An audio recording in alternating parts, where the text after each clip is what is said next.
রাস্তায় পড়ে থাকা ক্ষুধার্ত শিশু, মানসিক ভারসাম্যহীন বৃদ্ধা কিংবা হাত পা নেই এমন প্রতিবন্ধী মানুষ যাদের দেখলে আমরা চোখ ফিরিয়ে এড়িয়ে যাই, সেই মানুষগুলোকেই ভালোবাসার চাদরে জড়িয়ে রেখেছেন মিল্টন সমাদ্দার।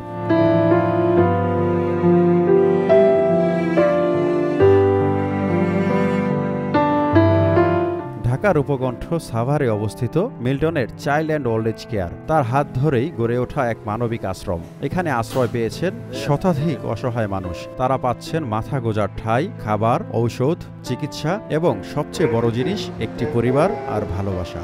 এখানে কেউ পা হারিয়েছেন দুর্ঘটনায়, কেউ দেখতে পায় না জন্মগতভাবেই, কেউ আবার ভুলে গেছেন নিজের নাম, পরিচয়। তবু সবাই একে অপরের হাত ধরে নতুন করে বাঁচার শিক্ষা নিচ্ছেন মিল্টনের প্রতিষ্ঠানে। এই আশ্রমেই গতকাল ঘটে যায় এক হৃদয় বিদারক মুহূর্ত।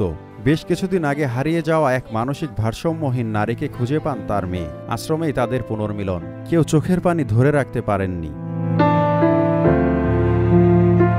মিল্টন অভিযোগ করেন, তার এই পথ চলা কাঁটামুক্ত নয়। অদৃশ্য শক্তি বারবার থামাতে চেয়েছে তাকে। তার বিরুদ্ধে একের পর এক মিথ্যা মামলা হয়েছে, সামাজিকভাবে হেয় করার অপচেষ্টা চালানো হয়েছে।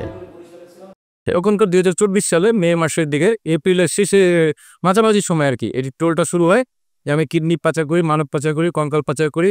সেটা নিয়ে পুরো বাংলাদেশে এটা ভাইরাল হয়। তারপরে হঠাৎ করে আমাকে ডিবির, তখনকার যে ডিবি প্রধান ছিলেন হারুন শাহ, আমাকে চা খাওয়ার দাওয়াত দিয়ে। এবং আমি যতটুকু জানি তখনকার যে এমপি ছিলেন মিরপুরের নিখিল সাহেব এবং যুবলীগের যে সাধারণ সম্পাদক ছিলেন, উনি মূলত ডিবি সাহেবকে আমার পিছনে এটা দেখার জন্য। কারণ হলো নিখিল সাহেবের আত্মীয় হয়ে হলো শামসুদ্দিন চৌকি।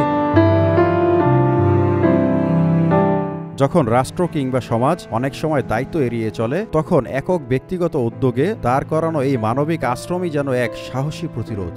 সাংবাদিক সাইফুর সাগর মিল্টন সমাদ্দারের child and old age care পরিদর্শন শেষে বলেন, মিল্টনের কাজ নিয়ে সমালোচনা হতে পারে, বিতর্ক থাকতেই পারে, কিন্তু চোখের সামনে এতগুলো মানুষের বাঁচার গল্প দেখে যে কেউ থমকে দাঁড়াবেন। এটা শুধু ভাইরাল কন্টেন্ট নয়, এটা একটা জীবন্ত বিপ্লব।